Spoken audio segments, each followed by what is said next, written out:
Hey, everybody. Welcome to Eau Claire, Wisconsin, Wagner's Lanes for the 66th Chippewa Valley Match Games. We are just heading into the position round. If you've been following along on the Bowling with the Fef Facebook page and Twitter page, or right here on the channel, you know that we've just completed 9 games of match play. And we're going into the 10th and final game to determine who will be in our top 5 stepladder final.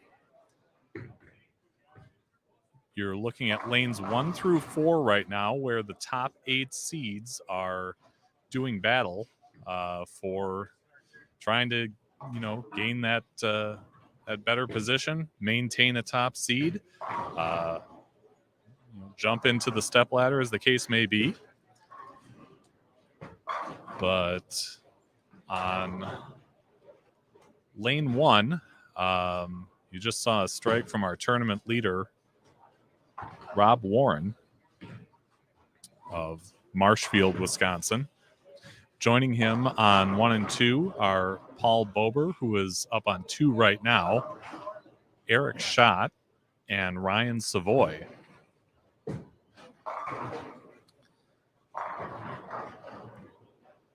On lanes 3 and 4, you can see on the right side of your screen Brandon Cryer, who takes care of that 7 pin. Chad Nelson up on lane 3. And joining them are Nick Heileman and Justin Rice.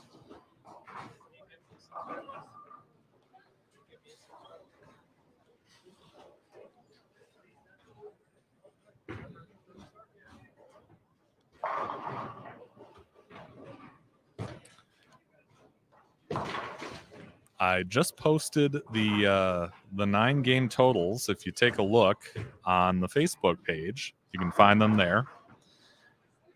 The way the match play works is right now, each player is basically taking on 2 opponents. So, for example, Ryan Savoy, who's up on 2 right now, is taking on the top 2 seeds. Or I'm sorry, he's taking on the 2 that are opposite from him. So that would be Schott.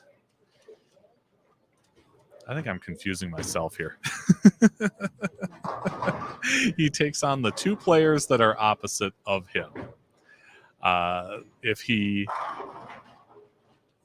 finishes with a score that's higher than both of the players on the other lane, he'll get 20 bonus pins. If he finishes higher than just one of them, he'll get 10. And if he finishes lower than both, he'll have 0. The only exception to that was the first game of the match play, where if you look at the standings, you can see that some of the players ended up with 30 bonus pins for throwing the highest game on their pair in game 1.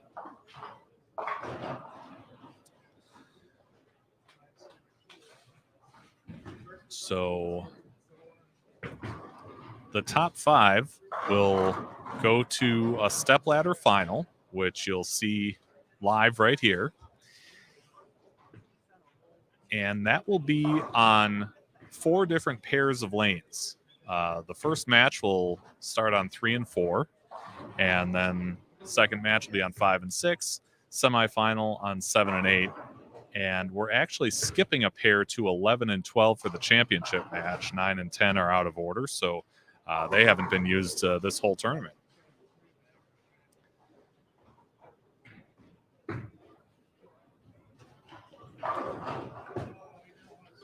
See a solid 10, flat 10 from Chad Nelson. He shot 256 in game 9 to jump up to that 5th spot.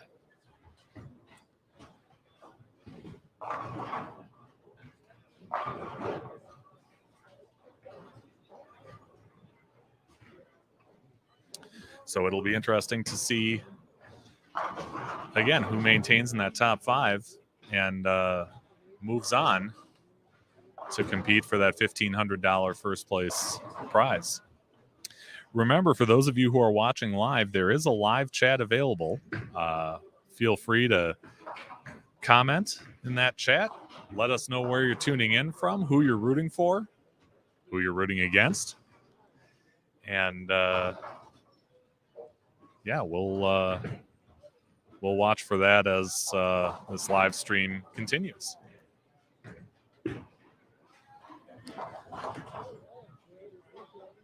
Some of the other finishers who you can't see on the screen right now include Bob Wolf, who is on 7 and 8 right now.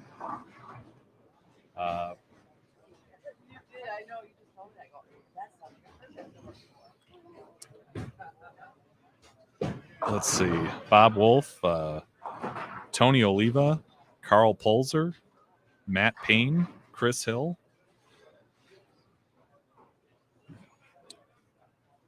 Jeff Shavey, Maury Schultz, Tyler Hadrick, Tim Reynolds, Brock Haugland, who you may remember from a past episode if you follow the show, Jerry Holdorf, who has also been on the show before, and Eric Goldbranson. John tuning in says, "Yo, Fef, thanks for your hard work." Thank you, John. It's I wish I could have been here more. But yeah, happy to be doing this again, and a big thank you to tournament director Denny Burkhart, his son Pat Burkhart, and Skip Hartman, Barb Hansen, who do a tremendous job running this event each and every year.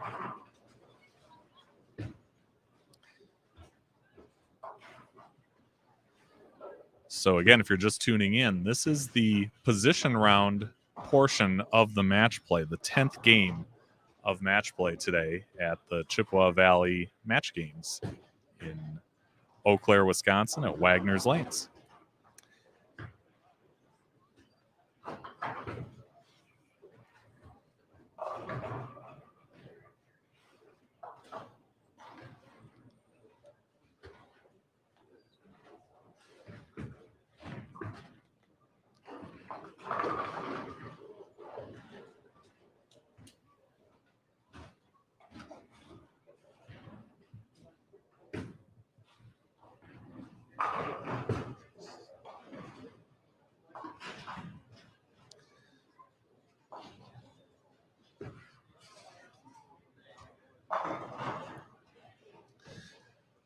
You can see Nick Heileman, who hits a strike in the fourth frame on lane 4.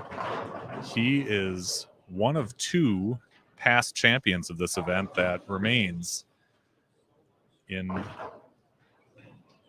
the finals right now, the match play portion, I should say. The other is Chad Nelson, who also was on the screen, is on the screen, lower right there.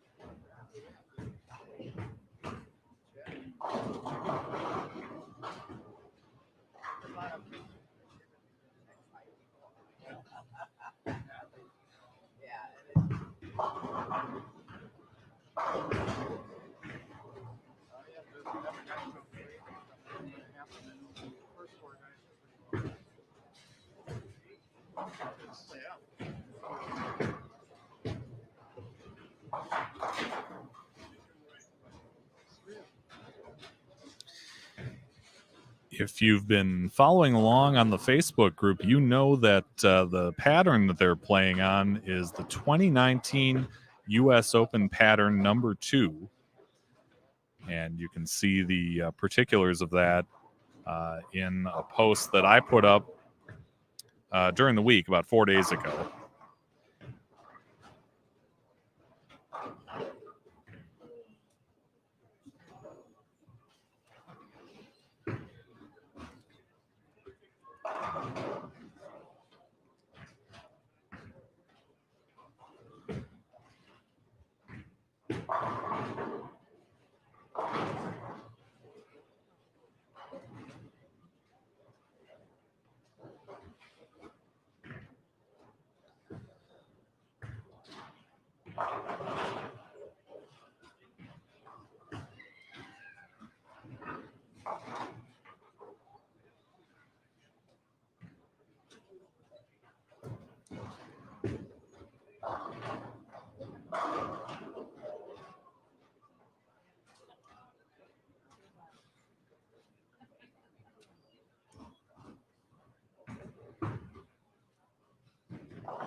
And that's our tournament leader, Rob Warren, connecting on lane 1 there.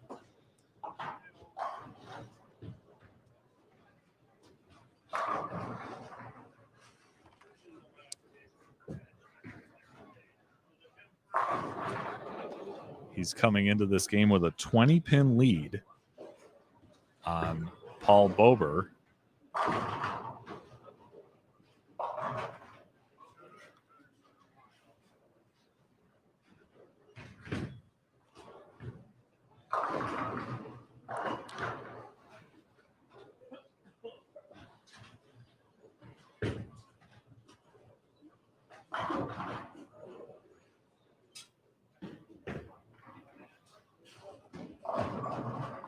And Eric Schott, our 3 seed, gets the light mixer to fall, and he has the first 5. He's got some ground to make up.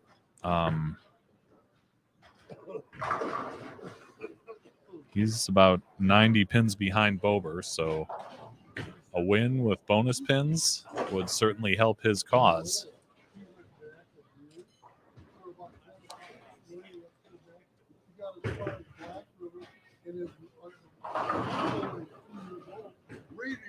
Great break for Nick Heileman, who's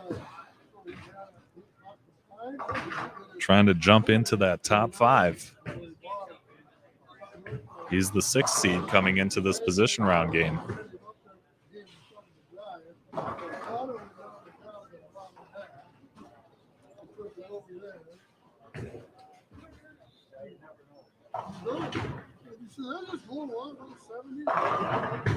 Wow. Tough break for our 5 seed Chad Nelson with a high pocket 7-9.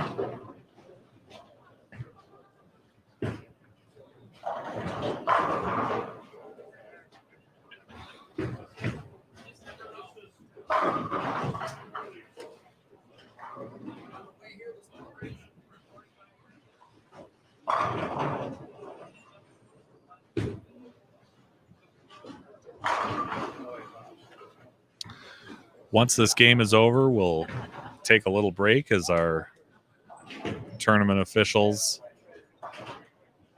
add up the scores, figure out who our top 5 are, and we'll have the names and faces of those folks right after that.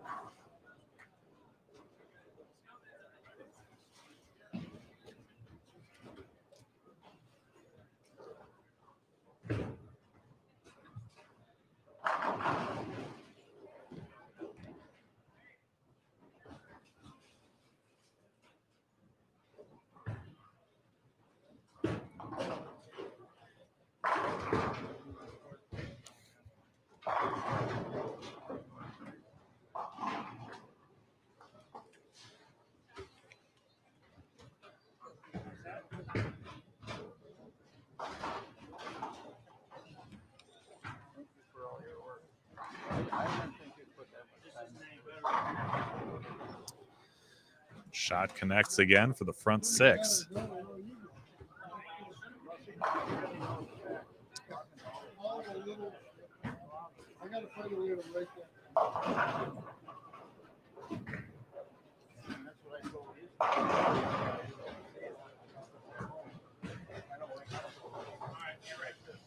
Certainly many different ways to attack this pattern, but it seemed like a lot of the guys that were having success yesterday, and the ladies for that matter too, we did have a few ladies participating in this event, went really far outside. There were guys who were playing pretty well right up the gutter, or maybe bellying it just a little bit to a spot outside the 5 board, and it seemed to be working. But today you see a few more guys inching in toward the track or deeper.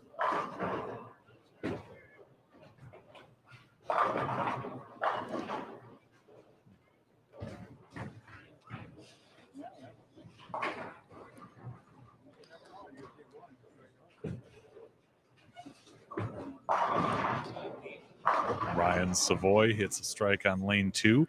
He's one of about I'd say 4 or 5 that bowled in the A squad on Saturday and then bowled back.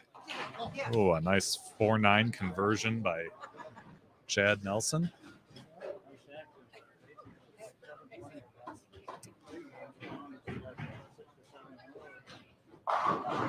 And Shot makes it 7 in a row.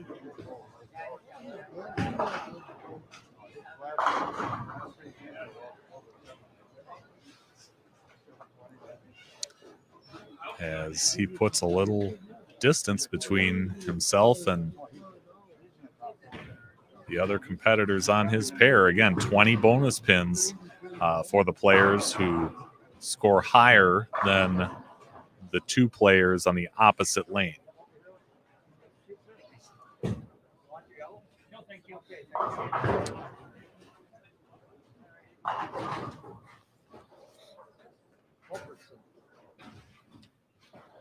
Warren's kept it clean so far, but he'll need to pick this up and punch out to get to 192.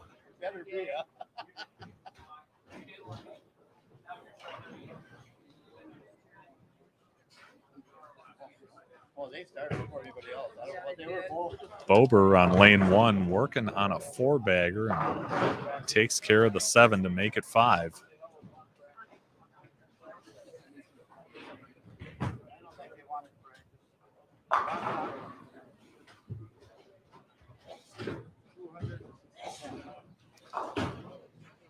Thanks again to those of you who are joining us live for position round match play at the Chippewa Valley Match Games. We're at Wagner's Lanes in Eau Claire, Wisconsin. You're looking at the top 8 seeds after 9 games of match play. And after this 10th game, we'll take a little break before we have our finals, a 5-person stepladder that will be done on 4 different pairs of lanes. Eric Schott with the front 8 now.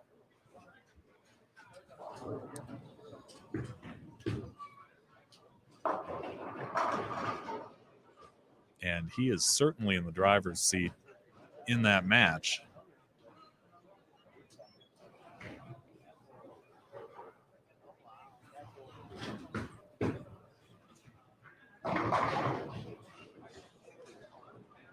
And Chad Nelson, our 5 seed, has just ended up with back-to-back-to-back splits. He's covered one of them, but needs to punch out to get to 201.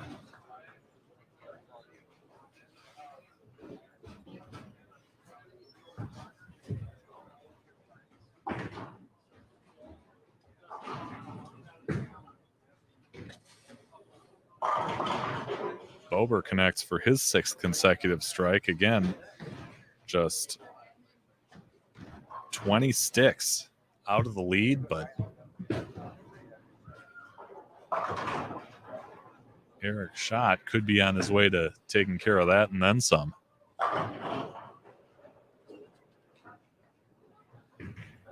There's a 3rd consecutive strike for Brandon Cryer, who is the 7th seed coming into this final game of match play. If you watched our live stream last year or caught it after the fact, or were even here in Eau Claire to take in the finals last year, you probably recall Brandon's father, John Cryer Jr., top seed coming into the stepladder and eventually falling to David Langer in the championship match. That light pocket 710, a 4th consecutive split for Chad Nelson, as Eric Schott just keeps on rolling. He's got the front 9 now and will finish his position round game on lane 2. Schott is the 3 seed as it stands right now.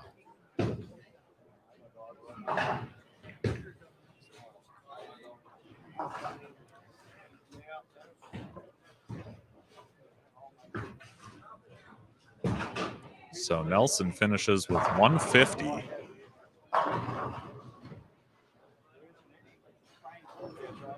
And that is not good news for him to be in that 5th seed and end up with a game like that in game 10. Cryer, the left-hander, you can see starting himself in front of the ball return on that right lane.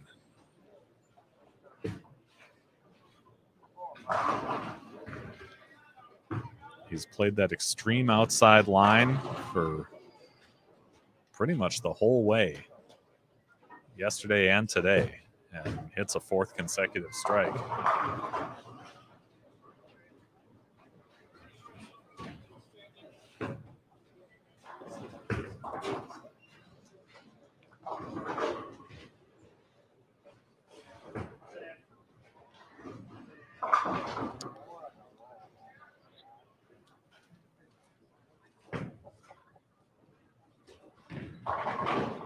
Paul Bober with an 8th consecutive strike on the 2nd ball in the 10th.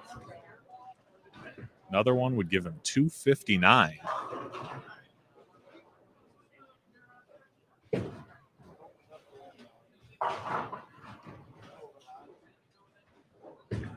And Warren, the top seed, finishes with 186, and now all eyes are on our number 3 seed, Eric Schott. The first 9 in this position round game going into the 10th frame on lane 2. And I did kind of goof on Chad Nelson's game. He had 150 through 9, and now he's in the 10th with a strikeout, can strike out for 180.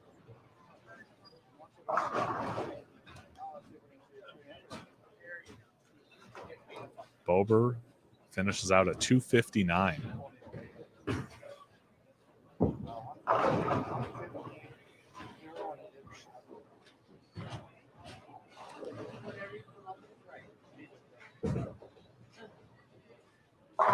Eric Schott crushes that first shot in the 10th. You might remember seeing him in match play last year as well.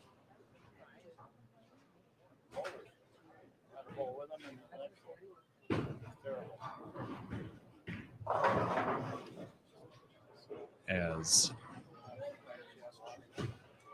he gets up for his second shot in the 10th. Remember, he's bowling against the 2 players on the other side, so he's competing against a 259 for Paul Bober and Ryan Savoy, who can punch out here for 236.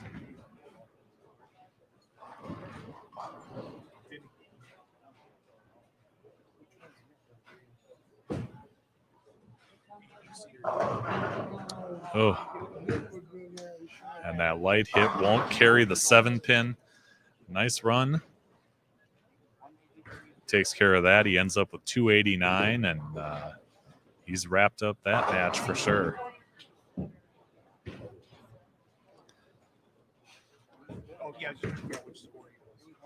Meanwhile, Nelson finishes out for his 180, punching out in the 10th.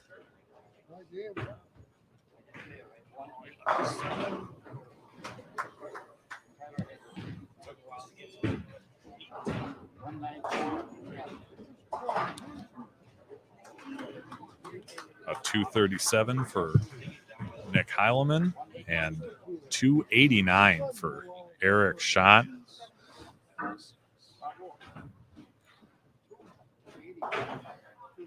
And Ryan Savoy finishes out with a 225.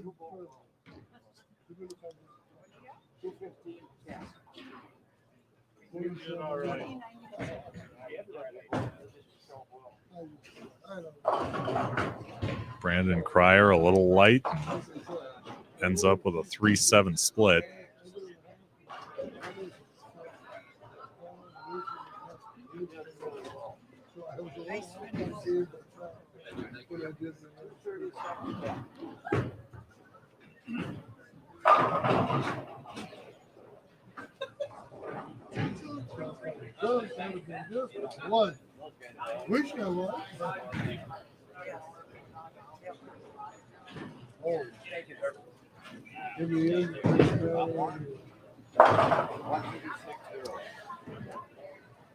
And the count out of that will give him 190. And our final shot here from Justin Rice. And he saws out that 5 for 221. And that'll do it for this position round match at the 66th Chippewa Valley Match Games. Our tournament officials will add up the scores, determine which players are in which seed, and let us know. And after that, we'll come on back with the Stepladder Finals from here at Wagner's Lanes in Eau Claire, Wisconsin at the 66th Chippewa Valley Match Games.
All right. We are back with match 1 of the Chippewa Valley Match Games. You can see Nick Heilman and Ryan Savoy practicing right now on lanes 1 and 2, which is where they will start the stepladder final today.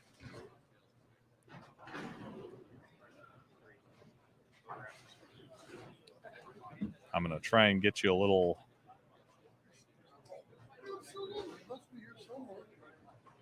graphic that shows who is in our stepladder final today and in which position.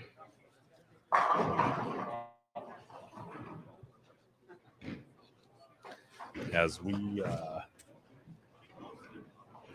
carry on here with the stepladder final at the Chippewa Valley Match Games in Eau Claire, Wisconsin, Wagner's Lanes. Here you go. Nick Heileman from the La Crosse area in the 5 seed. Ryan Savoy from near Superior, Wisconsin in the 4th. Rob Warren of Marshfield is our 3 seed. Eric Schott, who you may have just seen shoot a 289 to get into the 2 seed, is there. And our number 1 seed, Paul Bober, who, if memory serves, shot about pretty close to 250 that 10th game of match play. So here we go. Ryan Savoy gets things started, crushes a strike on lane 1. And if the name Savoy sounds familiar, it's probably because you've heard of Ryan from his success in the Minnesota bowling scene, or his father, Todd Savoy, who is a USBC Hall of Famer.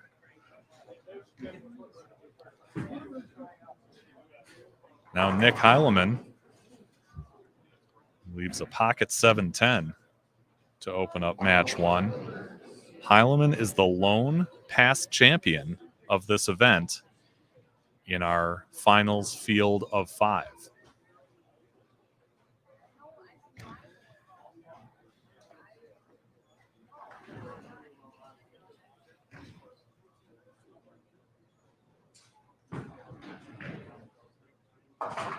And he'll take the 10 pin.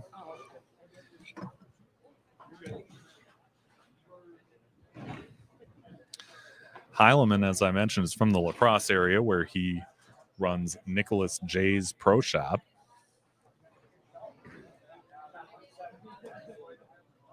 And if you follow bowling and competition in the Midwest, you've likely heard of him along with his tournament partner, Andy Mills, who has appeared on this show in the early going.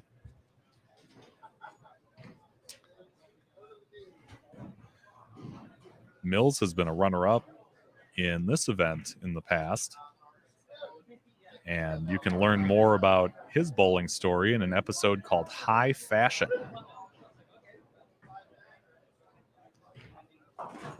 Heileman takes care of the 6-10. And we'll move on to Ryan Savoy's second frame on lane 2 here.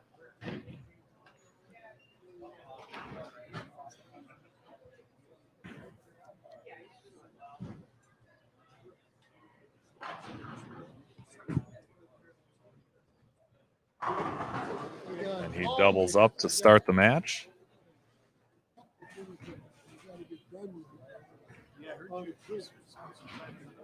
Yeah, I went there the 20th of December. I got out on Friday.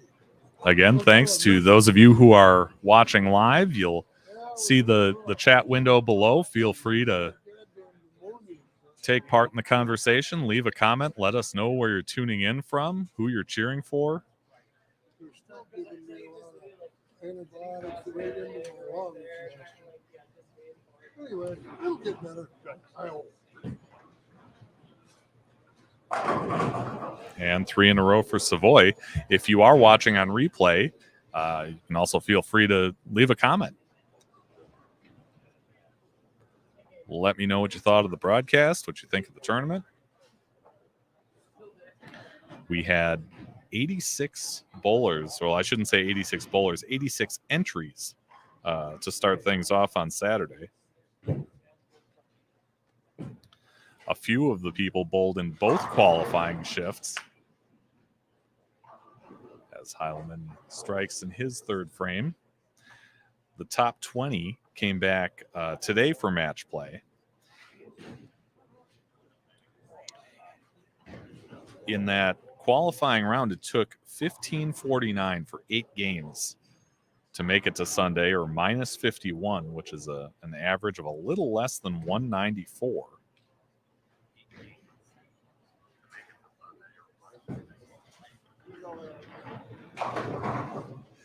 And another strike for Heilemann. He was the cut coming into today.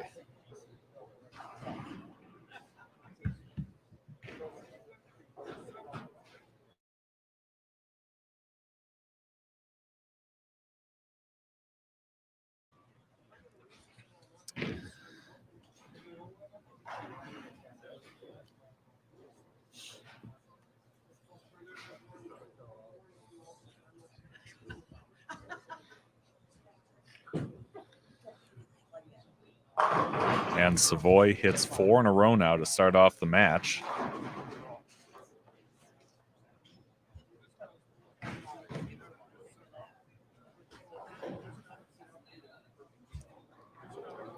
Savoy, like many of our competitors here, a frequent participant in the Central Bowlers Alliance in Minnesota.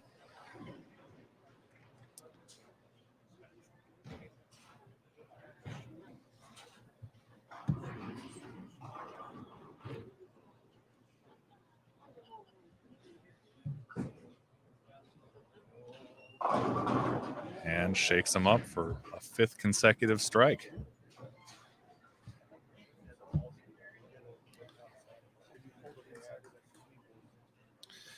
Savoy, one of the competitors that I mentioned that ended up bowling back to make his spot. His first effort would have been just 7 pins short of the cut. Heilemann hits 3 in a row. Savoy's second effort in the B squad yesterday netted 1624 and made him the 9 seed coming into today's match play.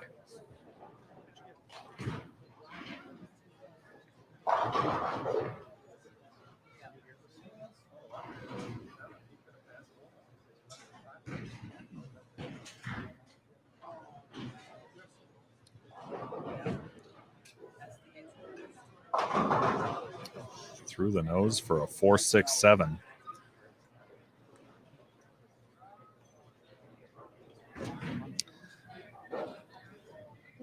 Heilemann also runs a pretty well-known event, the Lacrosse Open in La Crosse, Wisconsin.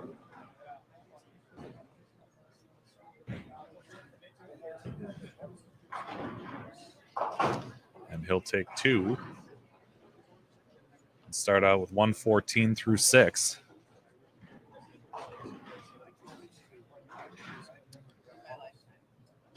But it's Ryan Savoy with a commanding lead so far.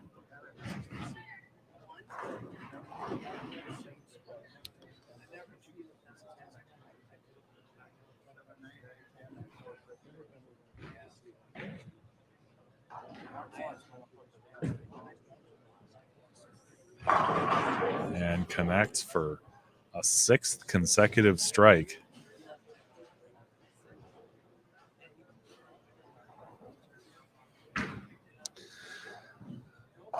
So as I mentioned before, Savoy's father, Todd, a USBC Hall of Famer, he also participated in the A squad of the tournament yesterday.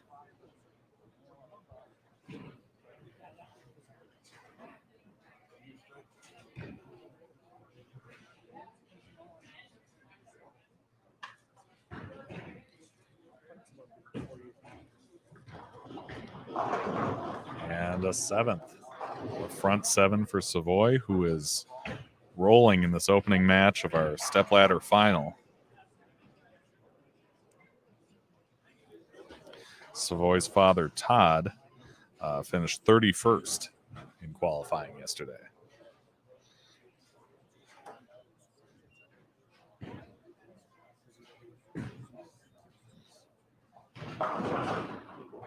Heilman up 5. Trips out the 4, but leaves the 9.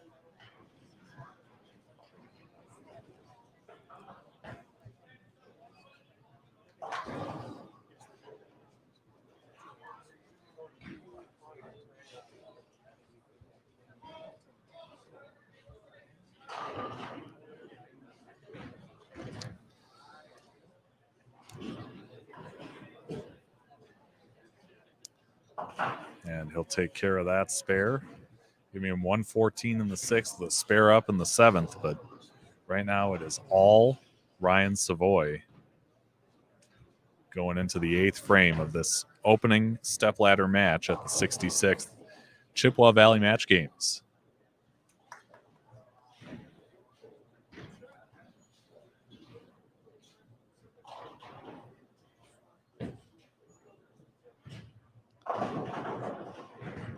Little light on that shot, leaving a 2-5.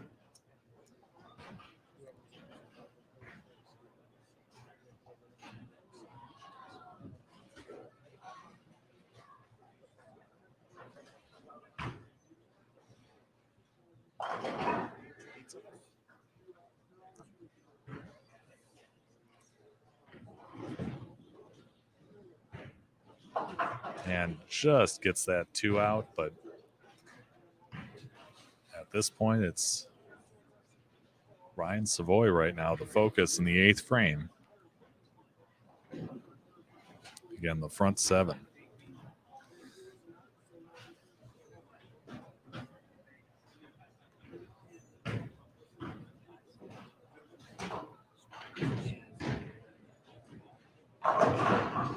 Oh, just leaves a 10, shoots the head pin right in front of it. But a great run for Savoy, who can pick this up to end up with 199 in the 7th.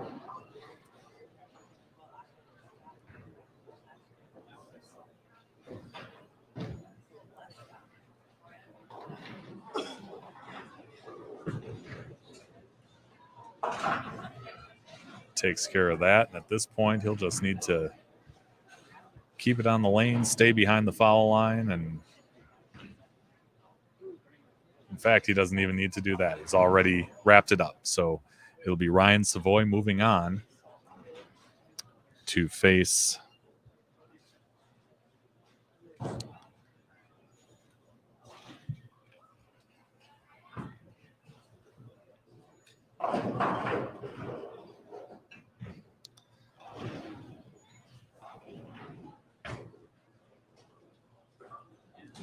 Rob Warren in our second match. That'll take place on lanes 3 and 4 here.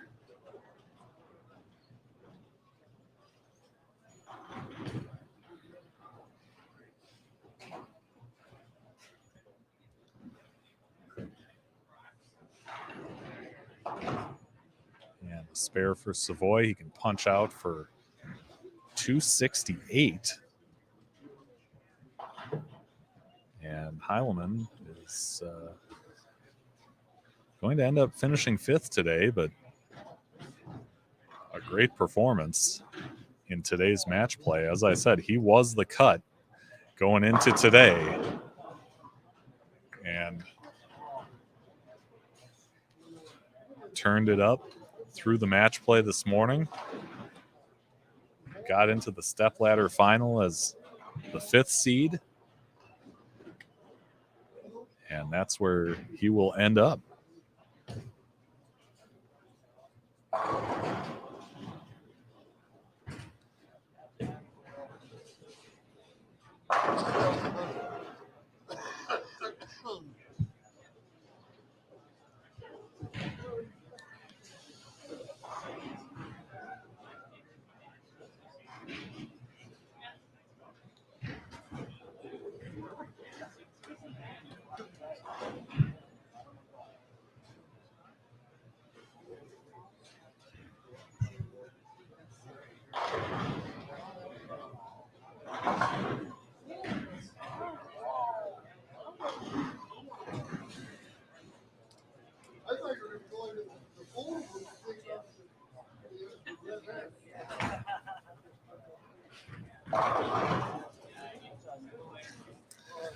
Our top 3 seeds, Rob Warren, Eric Schott, Paul Bober, are off to the right, practicing, staying loose on lanes 11 and 12 during this early match, which was all Ryan Savoy.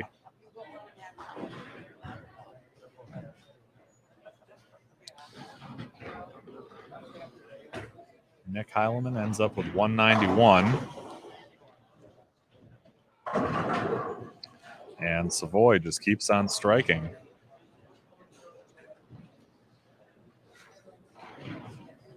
Again, 2 more and he'll end up with 268.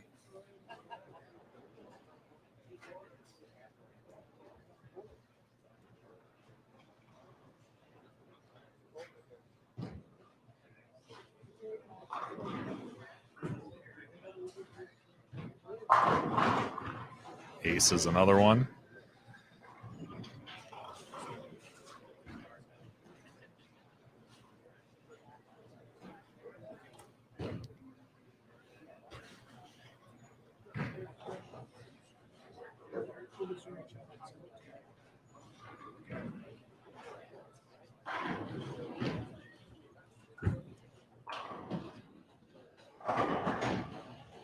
And a good place to leave that 10-pin, 267 for Savoy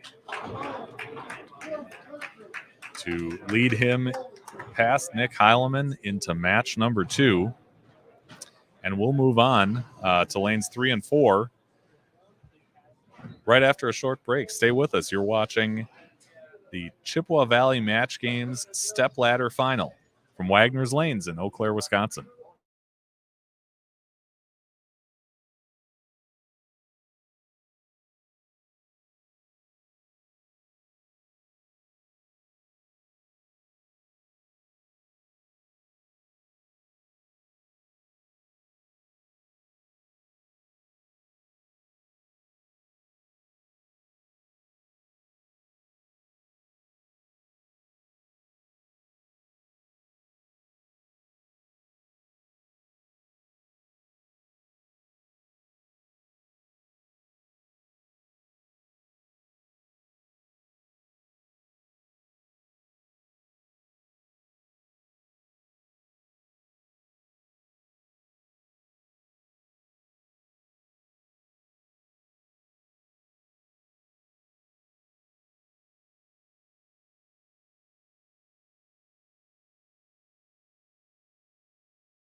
All right, welcome back.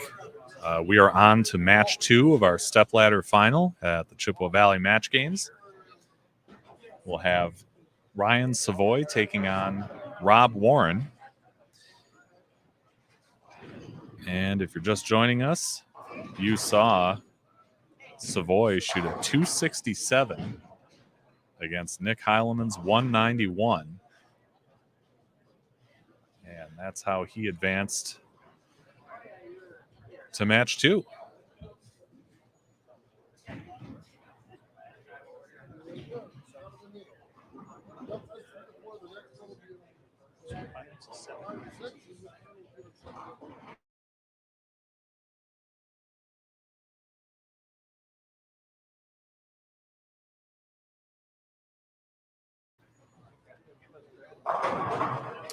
Warren pushes out that 7 to start out match 2 with a strike.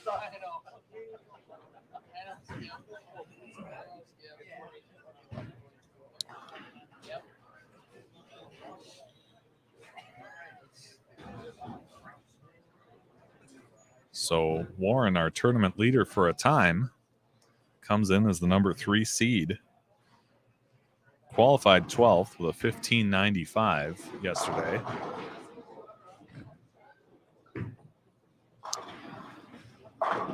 And Savoy crushes a strike on lane 4. Again, he had the first 7 for 267 in match 1.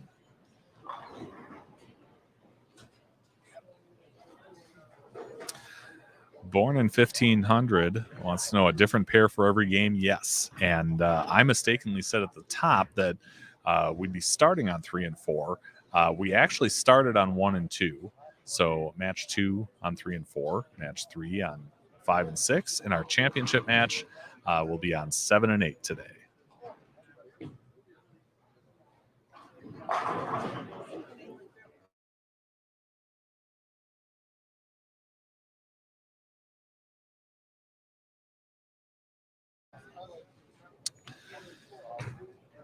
And ring 10 for Savoy in the second.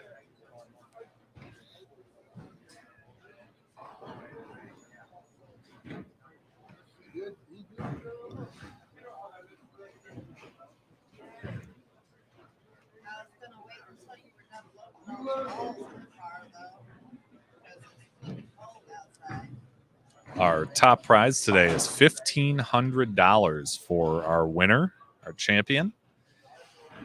Everybody who made it to today's match play is getting paid. And Brent Newman, who just missed the cut by 1 stick, will took home $50, which is half of the $100 entry fee for his efforts.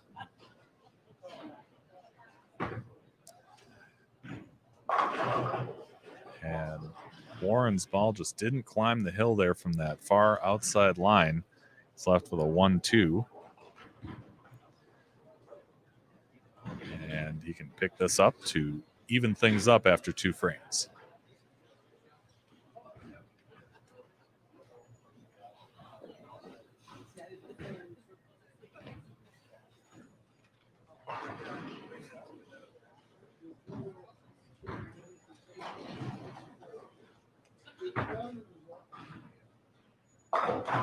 And makes quick work of that spare.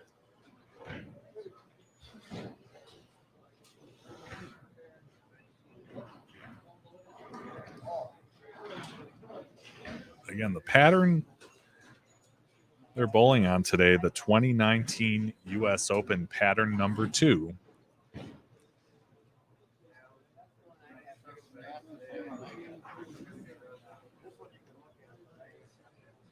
And conversation I had with Brock Hoagland, who was on the show previously and was a part of today's match play, said he found that his ball tend to hook up a little earlier today than yesterday. And it did seem like guys were in a little bit deeper than they were during qualifying.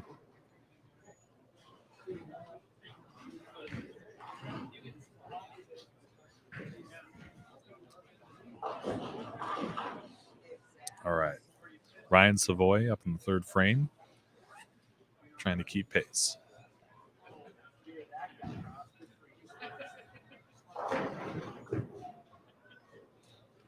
And flushes another strike. He's tied once again in this second match.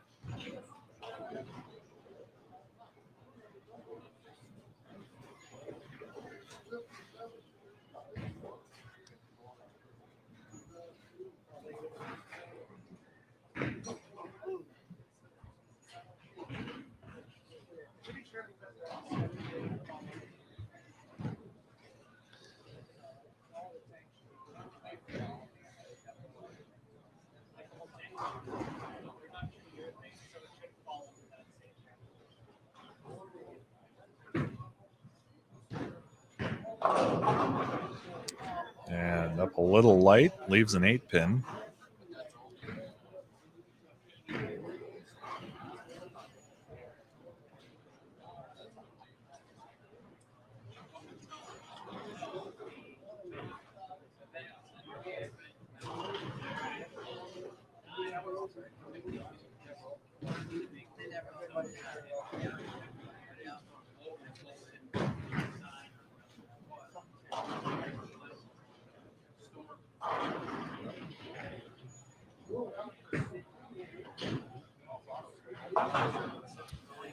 Takes care of that. 60 through 3. And Warren coming up in the third can take a 10-pin lead with a strike.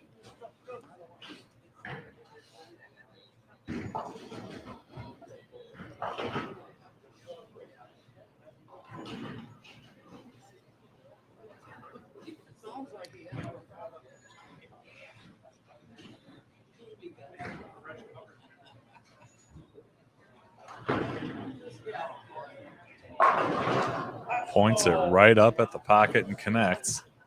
Takes down that 10 for a double and a 10-pin lead.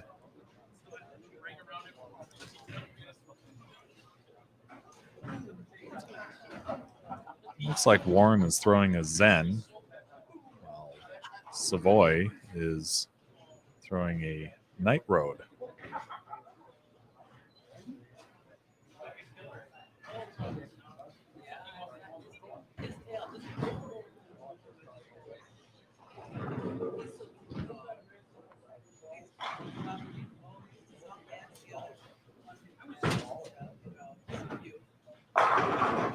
Carries the 10 again. 3 consecutive strikes to extend that lead as we move into the 5th frame for Ryan Savoy.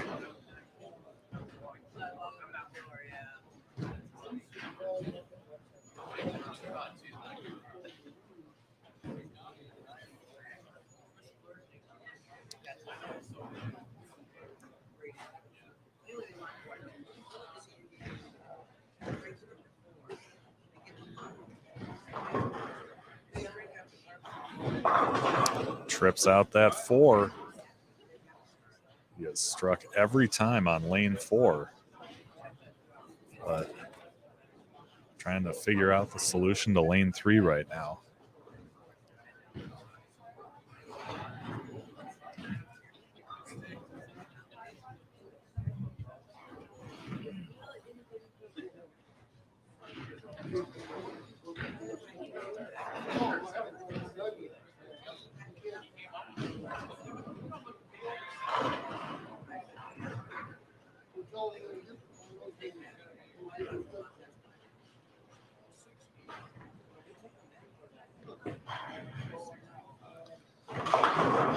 Right through the nose for a 4-6.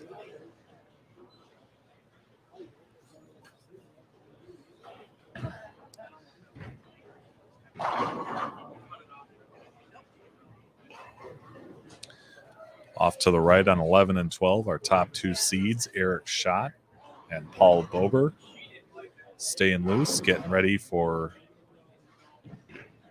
the next 2 matches of this Stepladder final. And Savoy gets the count. He'll have 108 through 6.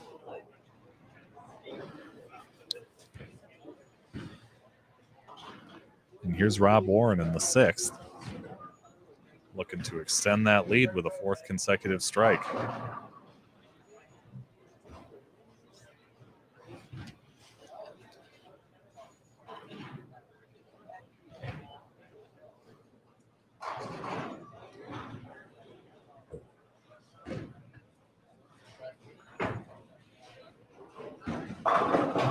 Ooh, great shot, but couldn't take down that 7 on a flush pocket hit.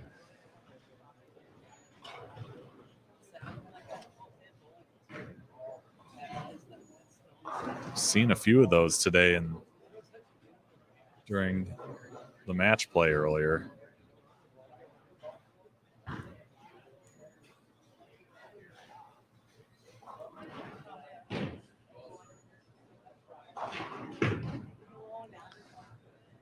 Tough break, but takes care of the spare. 119 through 5 with that spare up.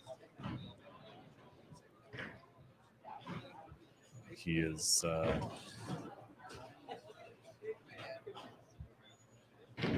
hanging on to a 31-pin lead at the moment.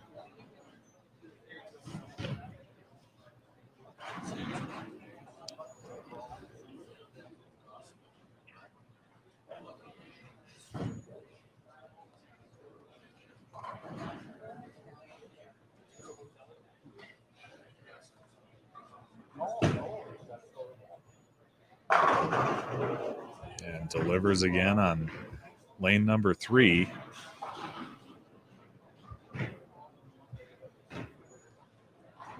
Again up 31 in this second match.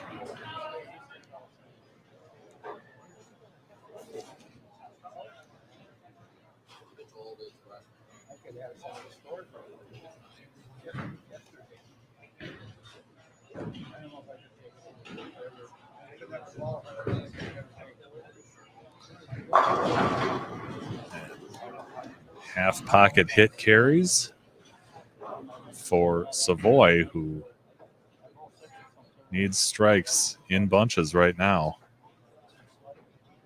You can go off the sheet for 228.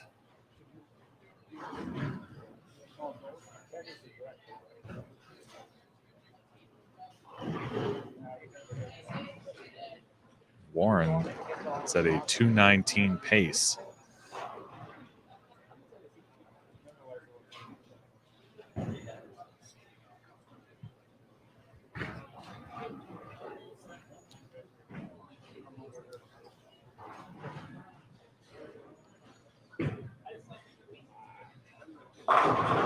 And hammers down 10. That double is keeping him alive in the match.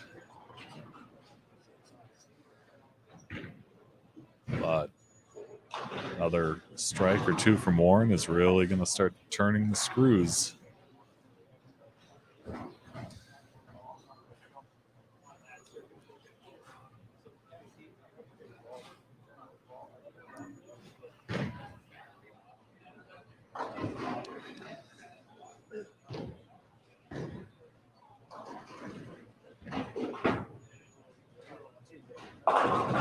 Trips out that 4.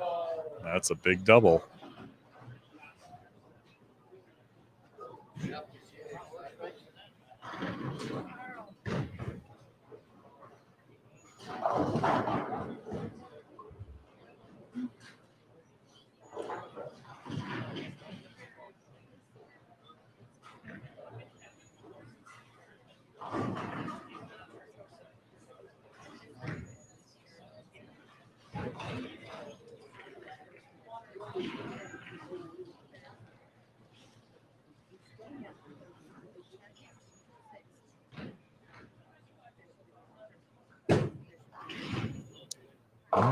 Pulled that one a little left a 310.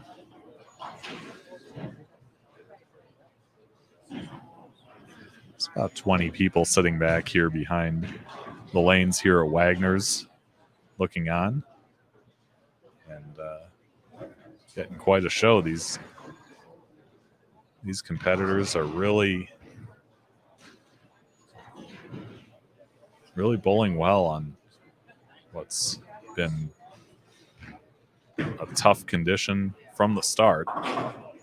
As Warren takes care of that 310. 187 through 8 with a spare up.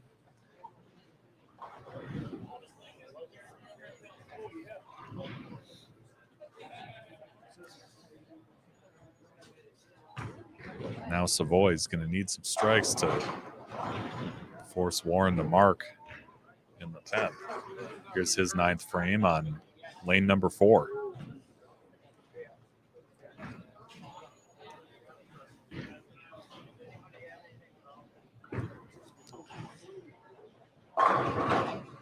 Buries it.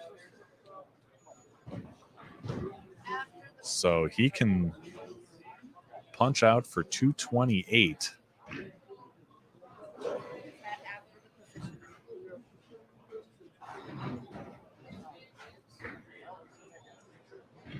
And Warren with a possible 237. So he can't shut him out, but he can make him work for it. At least get the first 2 in the 10th.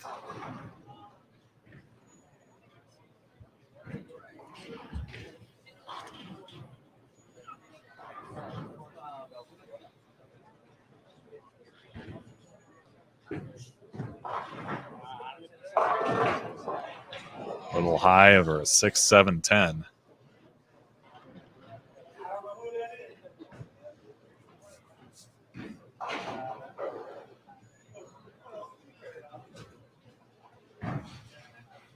Now he's really going to need to make this to have any chance.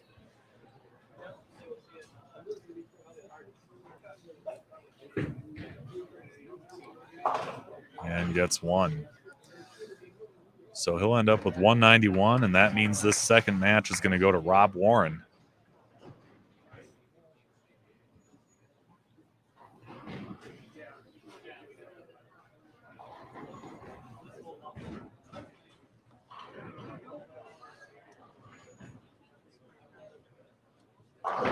Who really has been playing the most direct line that I've seen out of these 5 finals participants today, and keeps tripping out those 10 pins. That might be the way to go here.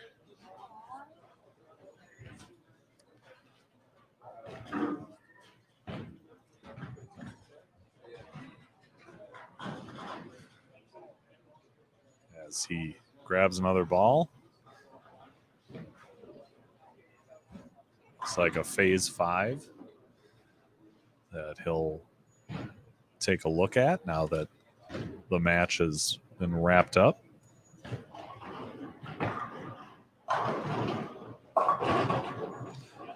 Why not, right?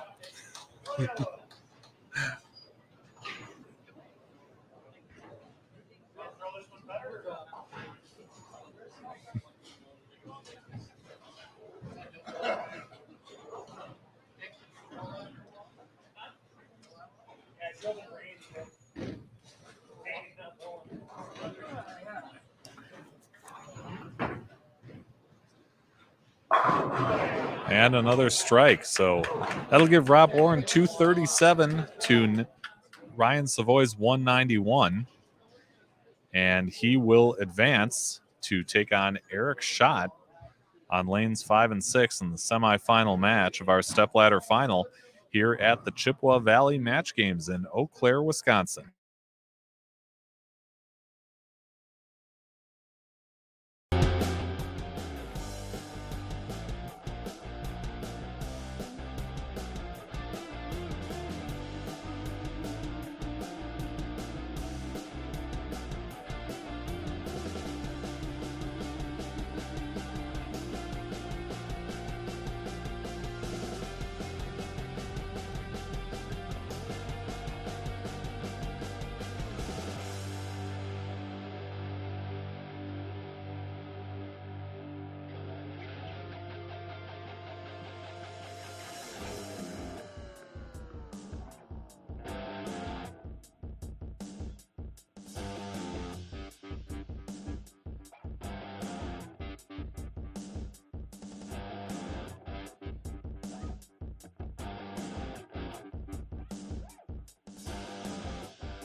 And we are back at Wagner's Lanes in Eau Claire, Wisconsin, our semifinal match in our stepladder at the Chippewa Valley Match Games. The 66th Chippewa Valley Match Games is Eric Schott,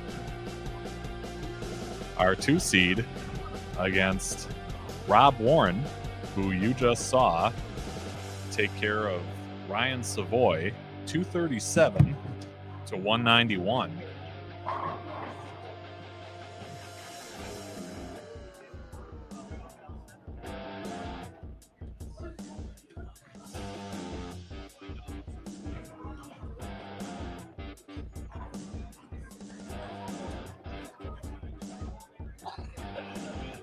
Our semifinal match is on lanes 5 and 6. As you've seen, if you've been watching, we've been moving a pair right with each game. So our semifinal is at right here on 5 and 6. And I'm gonna level out that camera now that I have a chance, as these guys get set to go.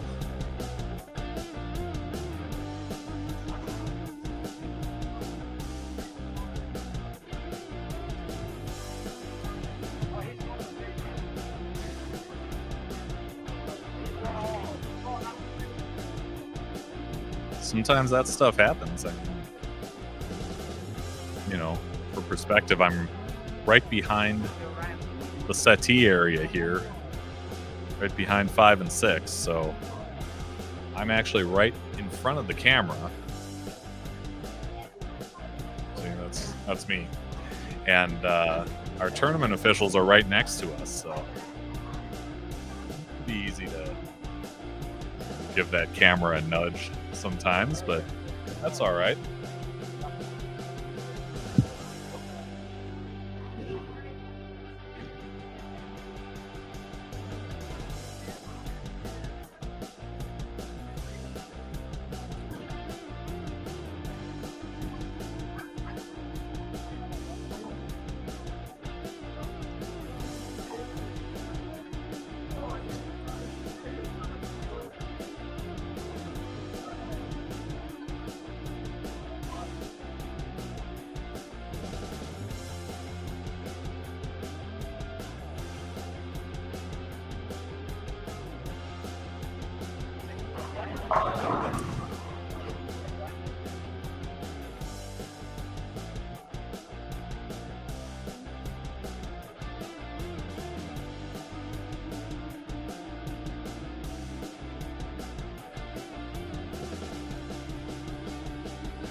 Okay.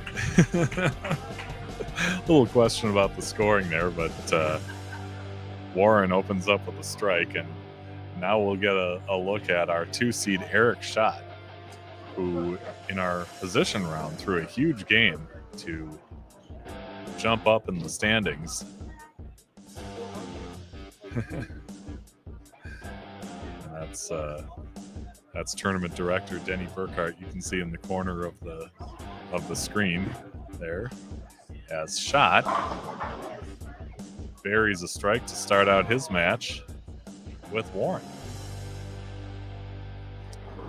Schott sporting the Southway Bowl colors. Southway in St. Cloud, Minnesota.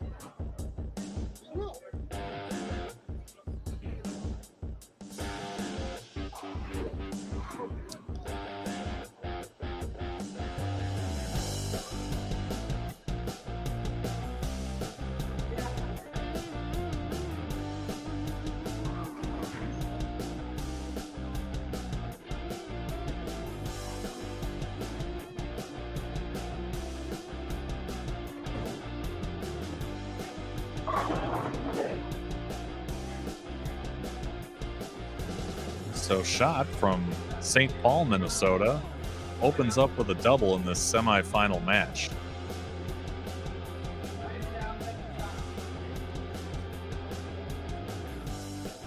see our top seed, Paul Bober, take on the winner of this match. Bober is actually over on 1 and 2 to keep loose. Here's Warren's second frame. And he takes 10 as well, and we're all even after 2.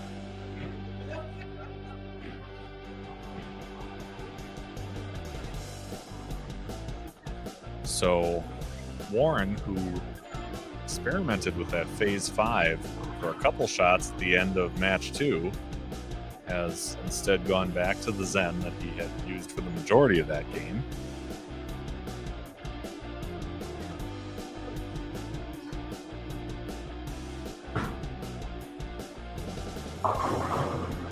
He goes up high, leaves a 4-pin. Could have been a little worse than that. But nonetheless, he'll have a makeable to go after.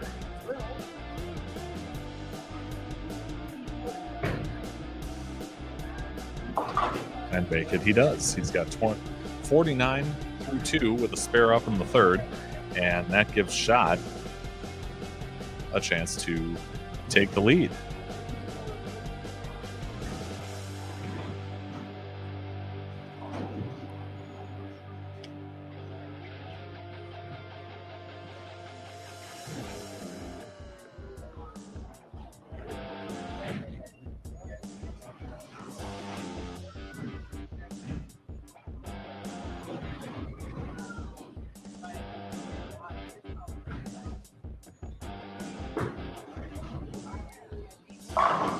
And he flushes another shot for his third consecutive strike.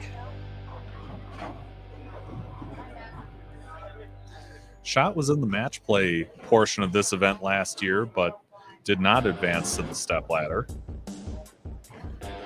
And whoever comes out on top in this one, in this stepladder, will be a first-time winner here at the Chippewa Valley Match Games.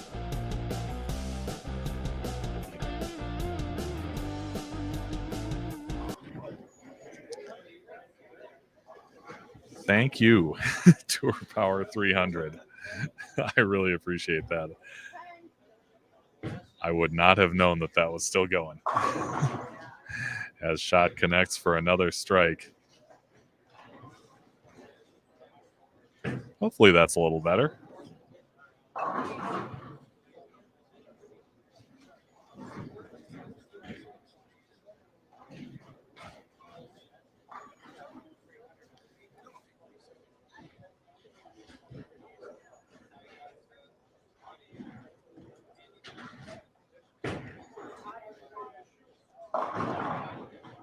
Warren up high, leaves a 3-6-10.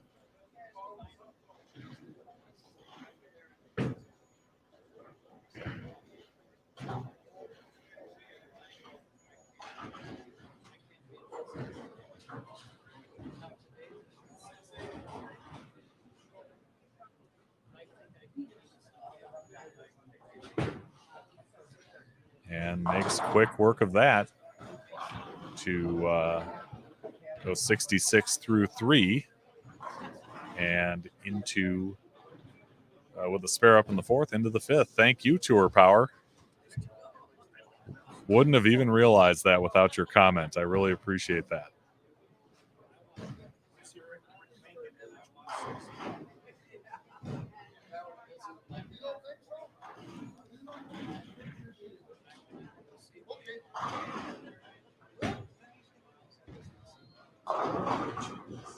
Little light there in the fifth.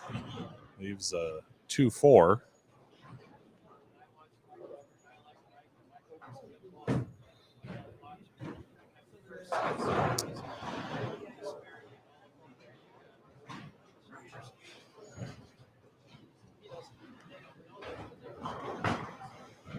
The spares he's left so far in this stepladder have been on the makeable side.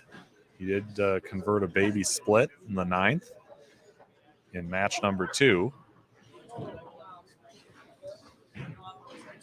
As for Shot, he hasn't had to worry about spares just yet.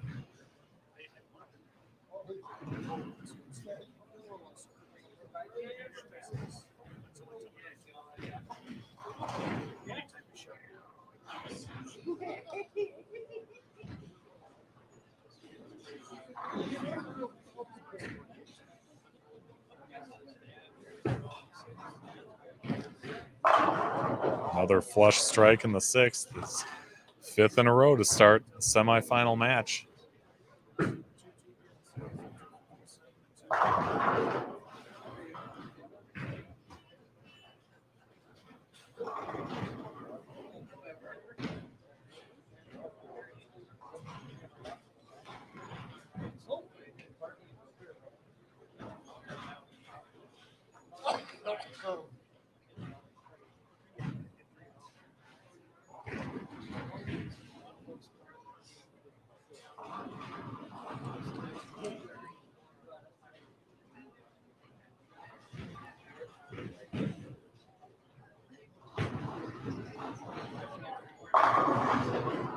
And another one.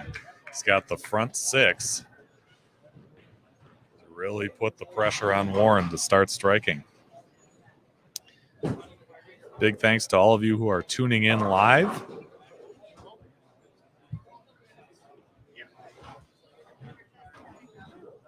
Here at Wagner's Lanes, Eau Claire, Wisconsin. Warren up high, leaves a 3-6-10.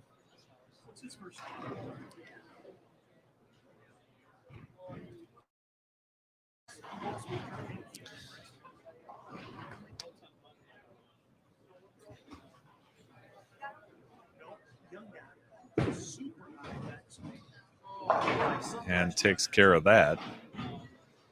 But he's got some work to do, and he's going to need some help because Eric Schott has the front six in the semifinal match. The winner will face Paul Bober, who is off practicing on 1 and 2. You can see those machines working.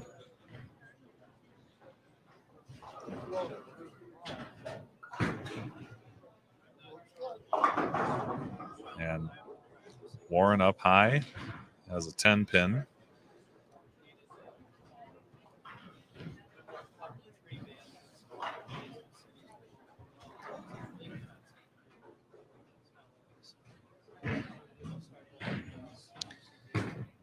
He did switch balls to that phase 5, but has not been keeping pace with Schott thus far. 120 through 6 with a spare up in the 7th. And now here's Schott trying to make it 7 in a row to start out this semifinal match.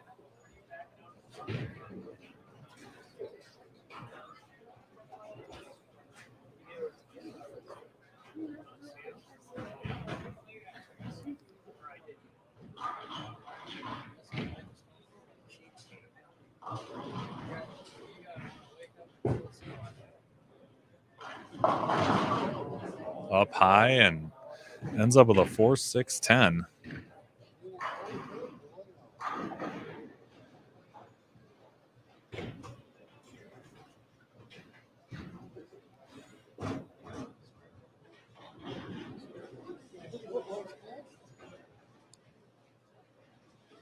So brings out that plastic spare ball.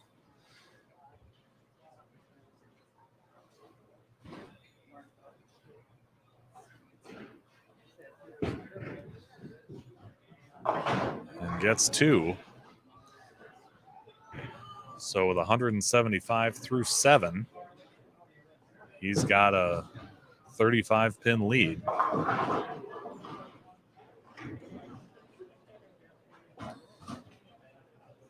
Can still shoot 265 if he punches out.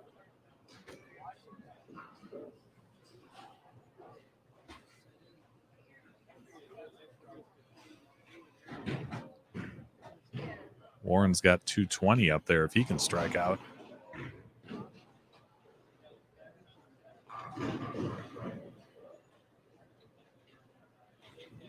Excuse me, 230.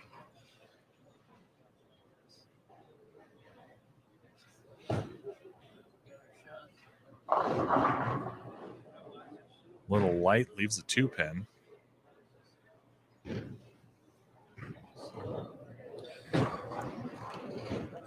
So a possible 230 for Rob Warren. With a spare here. Shot. Go strike, spare, strike for 235.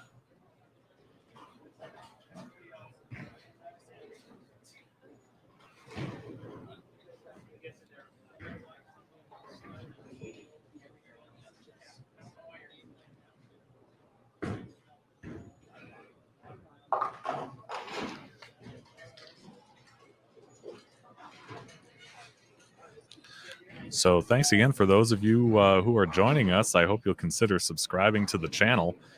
Right now, we are up in the 800s as far as subscribers go. You can hit that little logo on the bottom right. Subscribe to the channel. We do live shows every week, interviewing bowlers of all skill levels. Long form interviews to get you acquainted with their stories, their accomplishments, adversity, things like that. We also have a back catalog of more than 100 episodes on the channel here of some of those stories from bowlers all across the nation. As Rob Warren goes up high, leaves a 610.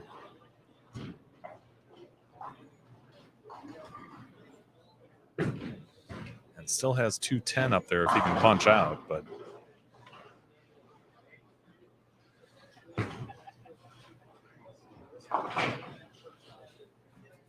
Eric Schott's getting closer and closer to advancing to the championship match.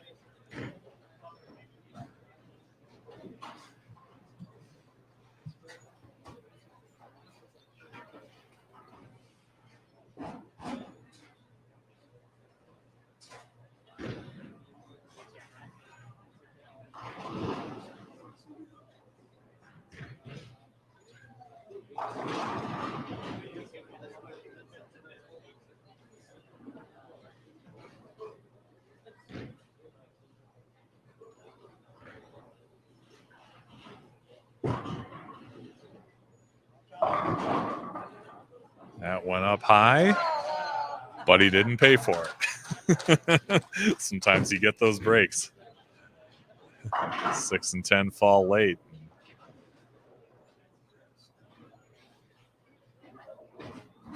Again, this is going to be one of those stay behind the foul line, keep it out of the gutter, and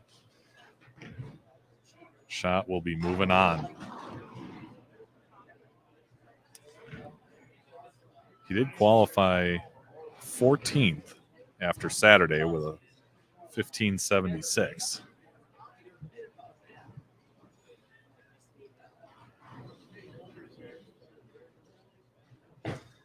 And was another one who made a pretty big leap during today's match play.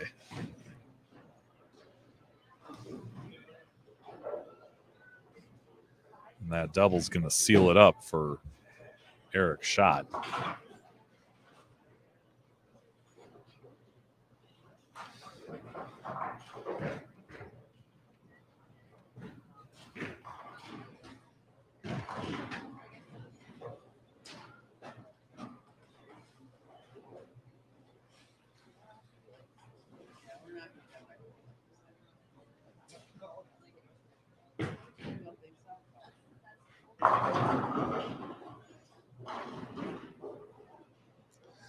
So Schott will be in the 240s.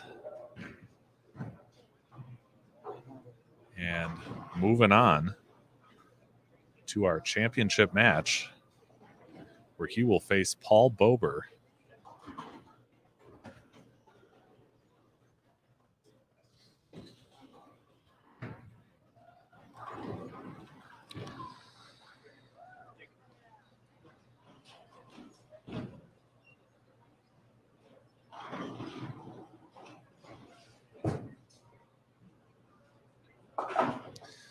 takes care of that 7-pin for 244.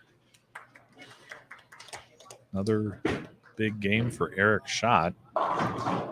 And Warren will end up finishing third.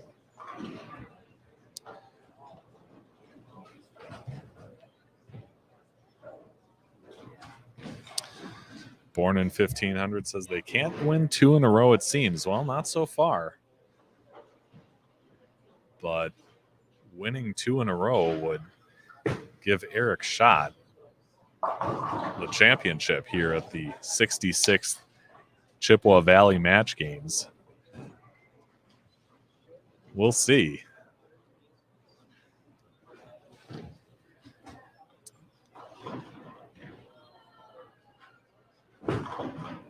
As Warren finishes out with a Brooklyn strike for 210. So it's 244 to 210. Eric Schott will advance to the championship match where he will face Paul Bober, and we will have that coming up next here at the Chippewa Valley Match Games at Wagner's Lanes in Eau Claire, Wisconsin.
All right, so here we go.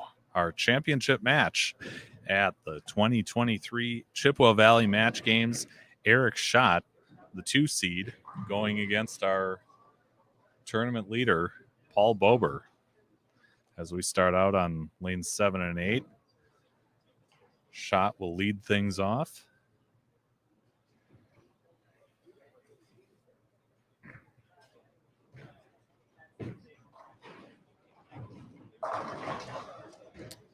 And up high leaves a 9-pin.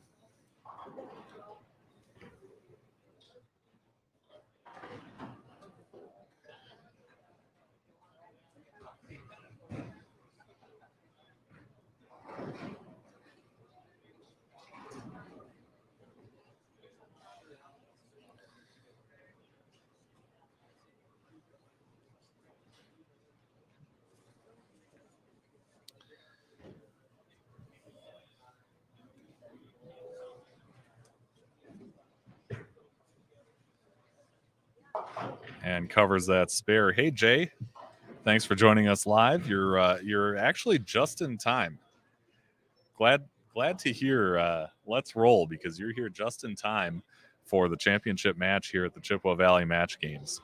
For those of you who are just joining us, here's how it's played out so far. Ryan Savoy taking down Nick Heileman 267-191 in our first match. Then it was Rob Warren winning 237-191 over Savoy. Eric Schott with a 244 over Rob Warren's 210. And that leads us right here to our championship match. And here's our first look at Paul Bober, who mixes them up for a strike. Bober was our top seed coming in. He qualified 5th with 1664, one of just 11 entries to end up plus after Saturday.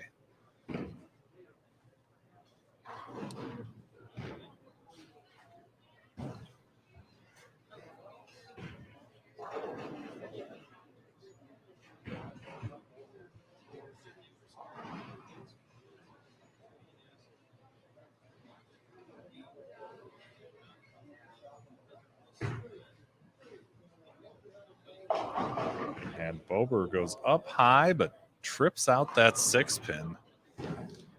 So he'll have the 4-7 to deal with.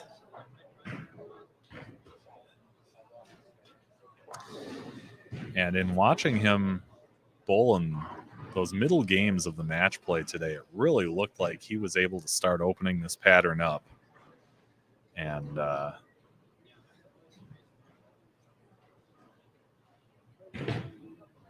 get the strikes working, string some big games together, and takes care of that 4-7. You know, Let's Roll would be a good name for a bowling channel. I like that.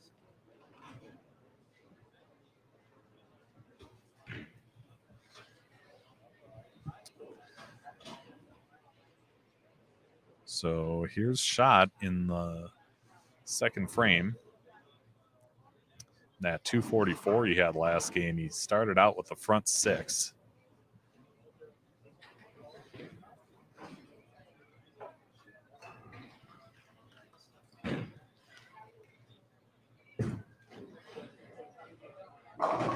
And connects for a strike.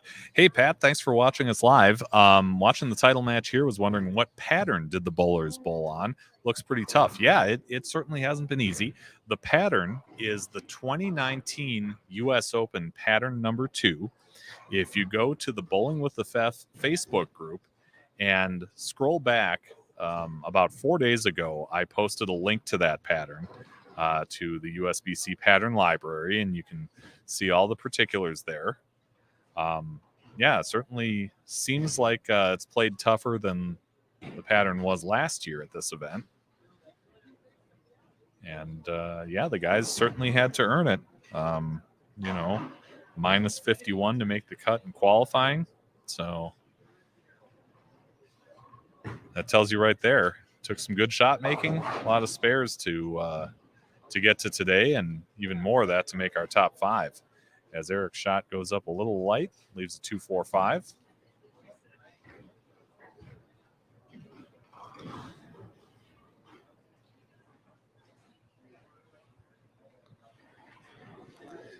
Thank you, Pat.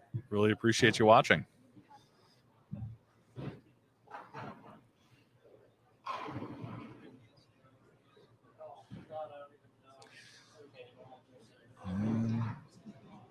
Looks like we're missing bowling balls here, so we'll get that going. A little delay in the action, but as soon as we get Eric a bowling ball back, we'll see how he does with this 2-4-5 leave in his third frame. I was talking about the channel and how typically every week we go live with long-form interviews with bowlers of all skill levels, from PBA Hall of Famers to amateur champions to league bowlers, even a couple guys who gave it up, and talk about their bowling stories and their passion for the sport. I hope it's resonating.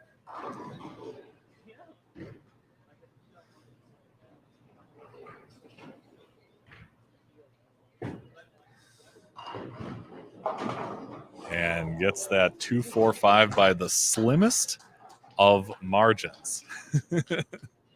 Gets that 2 to come off the sidewall, take out the 4, and that'll give him 40 through 2 with a spare up in the third. Who's the favorite between these two?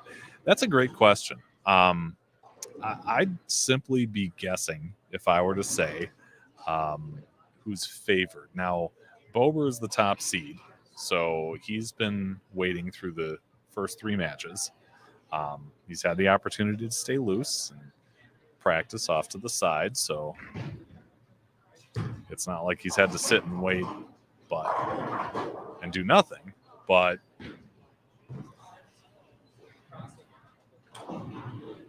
they've also been switching pairs, so neither bowler has been really able to line up and key in on the same pair. So a light pocket hit for Bober results in that 7-10. He'll go after the 10 pin. Plastic spare ball. And takes that 1. So he'll have 47 through 3.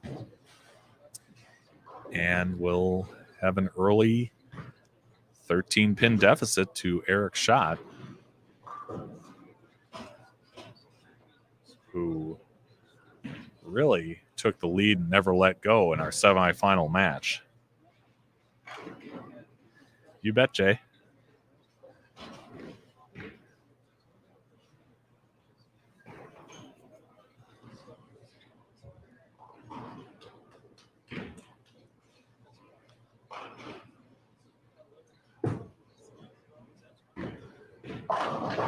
And a strike for Bober to follow up that open. So he's got 47 through 3 with a strike up in the 4th. Now Schott trying to extend his lead in this championship match. Again, $1,500 to our champion today. And whoever wins will be a first-time champion at this event with more than 6 decades of history here in Eau Claire, Wisconsin.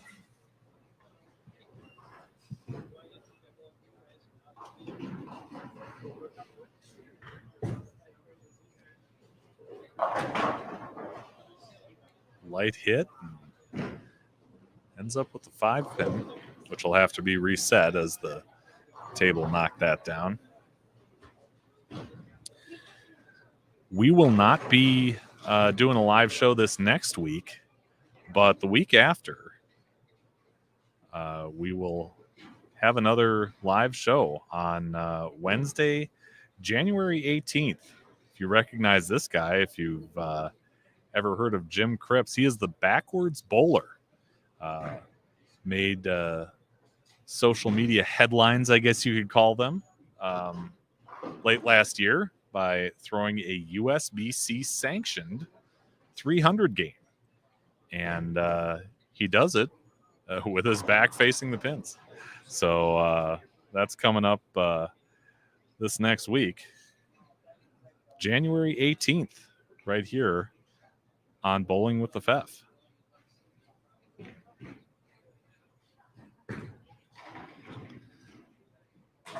Oh, and that ball hooked past the 5-pin.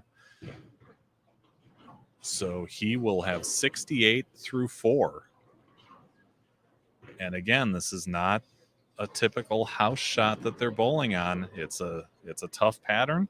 It's caused guys and ladies to have fits throughout. And yeah, it was a 5-pin miss. Doesn't happen all that often among competitors at this level, but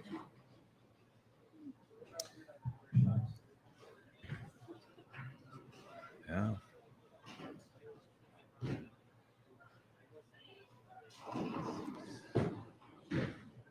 Here's shot in the 5th. There's a ringing 10. Yeah, you got to have a short memory with that stuff. You know, it's stinks. It happens, but you got to put it behind you and go on to the next.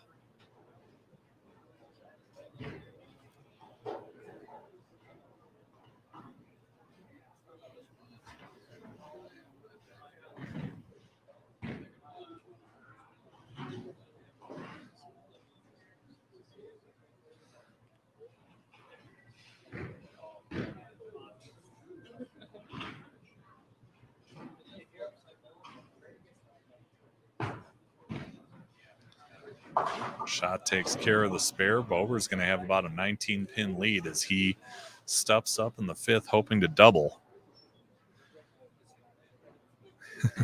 Jay wonders how many 300 games he would have had if he had turned around and faced the pins. Well, I've heard him say in past interviews that he tried bowling that way and just wasn't very good at it. And we'll let him take his story from there. But yeah, it's definitely interesting. I'll tell you that. Now here's Bober in the 5th frame on lane 8.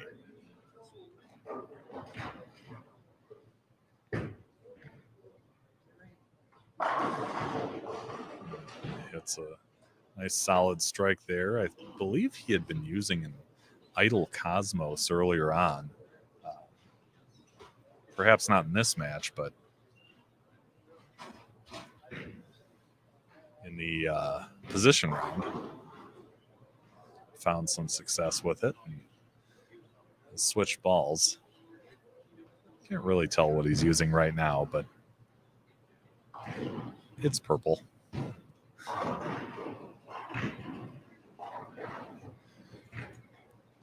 So Pat wants to know, what are the odds of a player going to the next match after a win, but going to the next pair when facing another player or even the upper edge on a different pair? Yeah, that kind of makes it interesting, you know? It doesn't give you that advantage that you'd have as a lower seed, having seen that pair in a previous match. So even though Bober, as the top seed, has been practicing off on 11 and 12 and 1 and 2 and staying loose, he hasn't seen this pair at least since game 8 or 9 of match play, because these guys were all on, well, the top 4 seeds were on 1 and 2 for the position round, and Nick Heileman, the 5 seed, was on 3 and 4. But he settles in and gets that 3rd consecutive strike. So Bober's got the lead, and now Eric Schott trying to get back on it after hooking past a 5-pin in the 4th frame on lane 8. This will be his first shot on 8 since that 5-pin miss, but we'll see what he does here.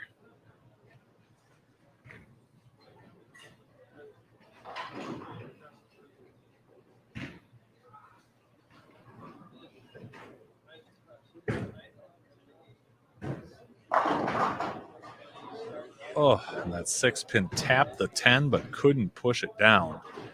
So he'll have another spare to shoot at. 87 through 5. And going after a 10 pin here in the 6th.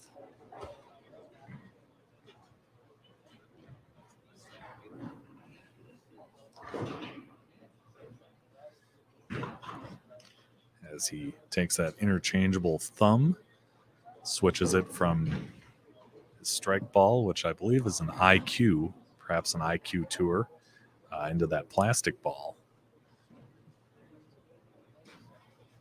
And that's what he'll use to take down the 10.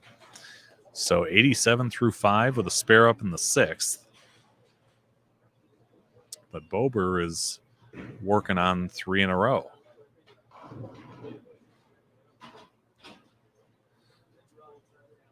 So as it stands right now, he can still shoot 227.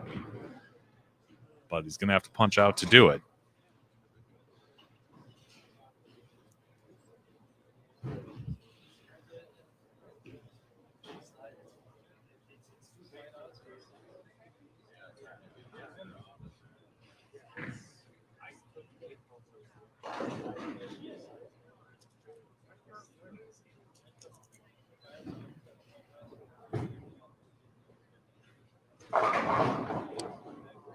And another half pocket hit that just isn't carrying that corner pin. And it seems like those are the shots that he was carrying on 5 and 6 in the semifinal match, and certainly on 1 and 2 in the position round, where if memory serves, he was in the 260s that game. Maybe even 280.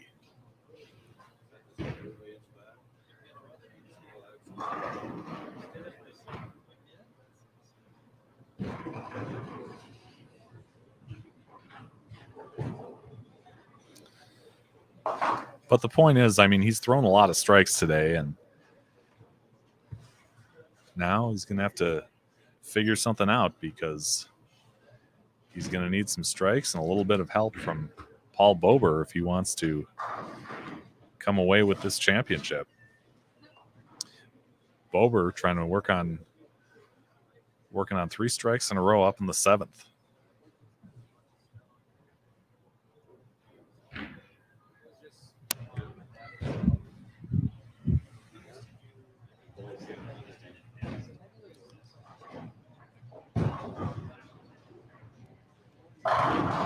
Flushes one on lane 8.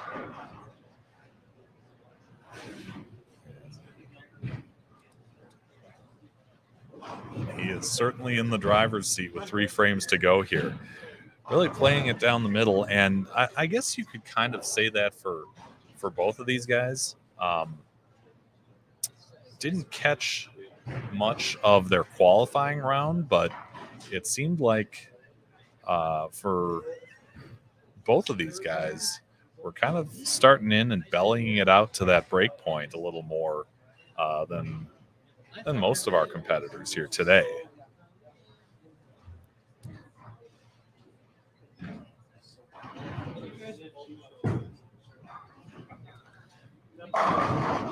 Oh, great shot, but certainly max penalty on that one with a wobbly 8-pin.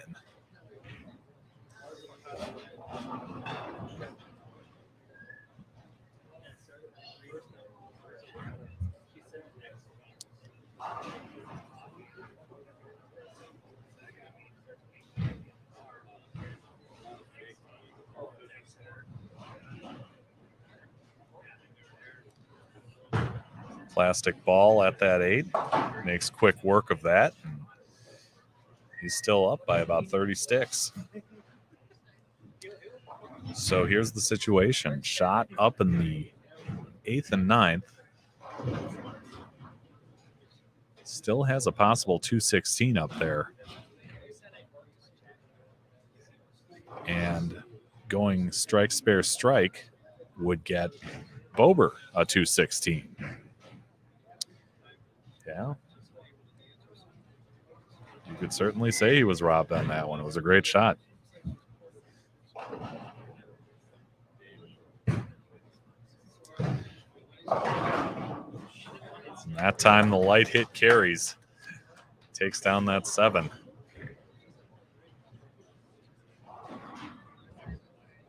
So shot 126 through 7 with a strike up in the 8th. Here he is in the all-important 9th frame.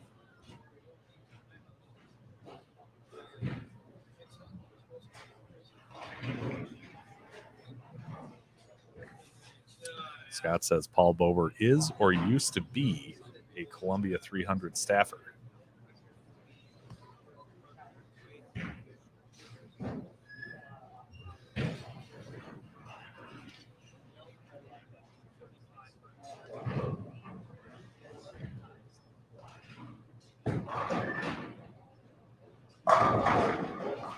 Shot with a flat 10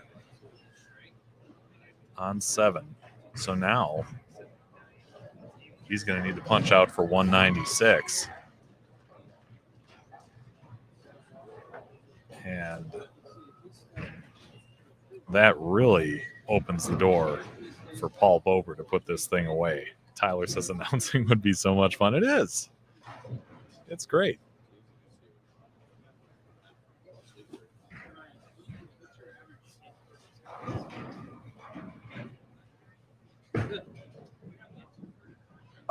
I mean, if there are tournament directors out there who like what they see and like what they hear, hit me up, man. bowlingwiththefef@yahoo.com is the email. I'd be happy to talk about doing some more live streams of tournament play. I really enjoy it. The other guy really just needs one spare. Yeah, really a spare in the next 2 frames, and that's going to do it.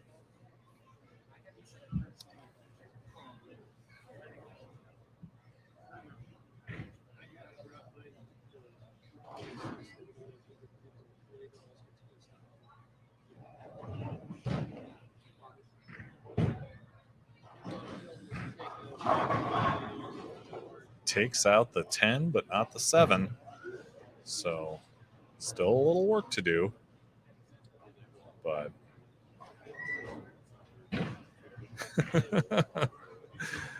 Jay says I'll be giving Chris Schenkel a run for his money pretty soon.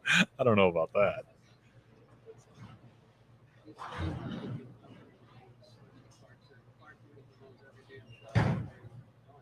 But I'll tell you, that's what I grew up on. Chris Schenkel, Bo Burton. Yeah, that's great stuff.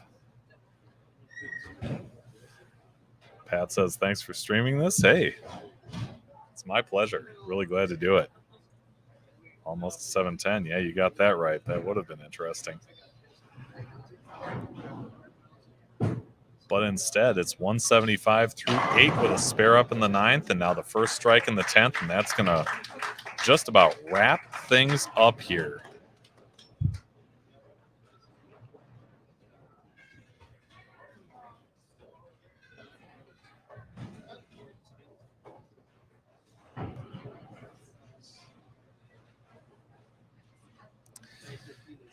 And Paul Bober is your 2023 Chippewa Valley Match Games champion. So congrats to Paul on an excellent performance. He'll be in the 2 teens, 215 with the spare here in the 10th. A chicken bucket, you could say, in the 10th for Eric Schott. He'll finish 2nd. But that's going to be a wrap on this. I love this. This must be Mike Hatton saying, good stream, Fef. Thank you. I'm doing re-rates and watching. You can re-rate me a little lower if you want. I'd be okay with that. But meanwhile, Paul Bober, your 2023 Chippewa Valley Match Games champion. It's his first championship here at the Match Games. And a $1,500 first place prize. Eric Schott, a terrific day of bowling. We'll end up 179, but what a performance from these guys. Love it. So that'll do it here. I am going to see if we can't get Mr. Bober to say a few words for us. And I'll be right back with more here at Wagner's Lanes in Eau Claire.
All right, everybody. We are through with our Stepladder finals here at the Chippewa Valley Match Games. Paul Bober taking down Eric Schott 215 to 179 to take his first Match Games title.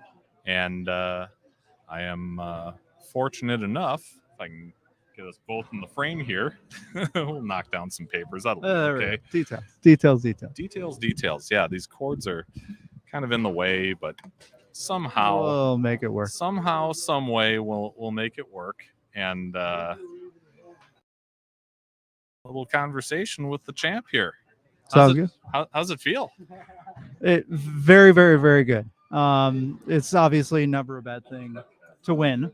Winning is always great. But this tournament, this is satisfying because of, it's a lot of factors. I mean, the pattern that we bowled on. I mean, this when it's minus 51 to make top 20, they're not easy. You got to make spares. You got to throw good shots. You got to stay in control of yourself and your ball reaction and everything, not just through 8 games of qualifying, but then, they never play the same the second day. Yeah. And what I can tell you is I knew from literally ball 1 of practice this morning that same ball that worked yesterday when I went 60 over, which I think I was 5th or 6th overall. I was going to say, that's huge. Was not going to be the ball that was going to work this morning. Yeah. So I used literally a piece of equipment. I used a Paragon hybrid that I had not used the entire 8-game block yesterday. Wow. Used that for 6.5 games. And then I actually ended up deeper today. And granted, we're bowling more games and whatnot.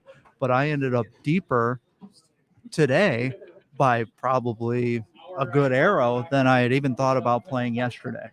And did have to go. I ended up after 6-7 games going back to a Power Torque Pro that I used all day yesterday. Okay. Got real comfortable. Obviously shot 250, the back 2 in game 9 in position round. And that's the one that I mistakenly called an Idle Cosmos. So my apologies. Yeah. Fair enough. Yeah. No, fair enough. And then you'll figure, okay, sure, I'm going to use that in the title match, right? Yeah. And what I go? Well, I went strike on a good shot. Spare, I forget what. Oh, I threw it terrible in the second frame, so we can't even dismiss that. And in the third frame, threw it pretty darn well, and 7-10. It's like you could just see that ball's not going to go through the pins. Yeah. So I'm like, you got to take a chance. 10 frames is a really short amount of time. I got to make a ball change and either shoot 150 or shoot 210. Yeah. And that's why I did. And it was the right change. And, Eric bowled tremendous, but what a wiggler 10 pin, a shaker 7. I mean, all come down to, he was in the pocket for 10 games. He shot 289 in position round. Yeah. I knew it wasn't going to take a small score. Yeah, I needed to potentially post a number, and was lucky that he didn't carry. Is what it really came down to, and I made the right ball choice. Sure. I gotta ask. I know that there's nothing that you can do about it. Nothing that you did that caused it, but he left a 5-pin and flagged it. Sure. Are you thinking to yourself, I got to jump on him now? Well, it gives me the 7-10 back, which evens the match at that point, plus or minus a pin or 2 of count. It's unfortunate, to be honest, that he shifted the 5-pin over and the sweep swept it. Yeah. So you got to wait the extra minute or so to spot it and whatnot. And even everyone has their method of shooting spares, but if you notice, whether I left a 7, I left a solid 8, leave a 10. I'm firing a plastic ball at it. Doesn't matter. Take the whole lane out of play. Yeah. And whatever, whether it was just sitting there for a little bit, on this pattern, you can see, you miss in a little bit. The ball's going to they're flat enough in the middle. The ball's going to have a tendency to hook. Yeah. So it's unfortunate for him. It was fortunate for me, but it said, okay, kind of tied in this match. It also gave me the confidence that the ball change was worth it. Okay, I'm not still chasing some pins. I have an extra 10 or 11 pins of cushion. that, all right, let's see how this ball goes and go from there. Yeah. So that it was, for me, it was a little bit of a relaxer. Sure. Yeah. Have you bowled this event before? I think I've So seen you this here. is the third time I bowled the event. Okay.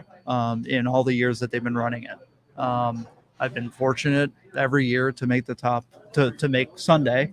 But this is the first year by far I've been competitive. I think the first year I bowled 3 consecutive years. So 2020, I might have come in dead last in the match play. I wasn't, no chance. Last year, it was mildly competitive, but the scoring pace was so high. Yeah. I mean, you see, seeing me bowl, my ball speed's not very high, my rev rate's not super high. I'm going to tend to be a bit more competitive when they're tougher and the scoring pace is a little lower than when you got to shoot 240s and 250s to compete. Sure. So it was seeing I bowled B squad yesterday and seeing the scoring pace from A squad. It's like, oh, okay, we're not bowling on last year's pattern. Yep. That's great. And if I can figure out a way to get the ball to get to the pocket consistently, it's usually going to be the correct way to also strike and carry. Yeah. What I've noticed from bowling, I have bowled the Masters a couple of times. I bowled the U.S. Open twice, and it's the trick's usually not carry. I've never come back from those events or tougher tournaments like this and say, wow, my carry wasn't very good. It's usually, I couldn't find ball reaction, didn't throw the ball well, executed poorly, whatever it is. And today it was a blessing of both worlds. I executed really well and I had very good ball reaction, and I was confident to make a change in the championship match and to trust to use a ball to start today that I hadn't used yesterday. Yeah. So and my carry today was very good. You don't get to that. You don't get to the title match if you don't get a few breaks, and if your carry is not good. Right. Sure. So, Paul, where are you from? So just outside of the Chicago area. Okay. So I live right at the border of Illinois and Wisconsin. So I live in Illinois. I bowl in Lake County, and I also bowl league in Kenosha County in Wisconsin. Castle? So, I bowled at Castle. Yeah. I actually bowl at Gatormson's Recreation Center, known as GRC. Yep. So yep. Okay. So those are the places that I bowl. But from born and raised in the Illinois area, always in the northwest suburbs. Okay. Great. Well, you've got a heck of a ride back after this, and I feel like I'm making you the last person to leave. Oh no, but that's totally okay. Yeah, congratulations. Thank Enjoy the winnings, and hope to see you back here next year. I absolutely plan on it. Awesome. So, thank you very much. Paul Bober, the champion of the 2023 Chippewa Valley Match Games. That's going to do it from here at Wagner's Lanes in Eau Claire, Wisconsin. Thanks for joining us. Again, be sure and check back for our next live stream when we bring on Jim Cripps, the backwards bowler, who I'm sure you've heard of. Nice. Absolutely. Yeah, of course. Wednesday, January 18th at 7 p.m. Central. Don't miss it. From here on out, we enjoy you guys coming on and watching. Paul, congrats. Oh, did you use the one remix in the finals? So the finals started with the Power Torque Pearl. Yep. And I switched to a Paragon Hybrid. There you go. So I am part of Brands of Brunswick staff. I'm a Columbia staff guy. Okay. So I primarily have Columbia balls in my bag. Sure. But so I don't have a one. I haven't drilled a one remix. So, gotcha. Yeah, but nonetheless, very, very happy with the arsenal that I had available to me today. Absolutely. Thanks for the question, Scott, and thanks to all of you who have watched live. Until then, be just and fear not. We will see you next time. Have a great night.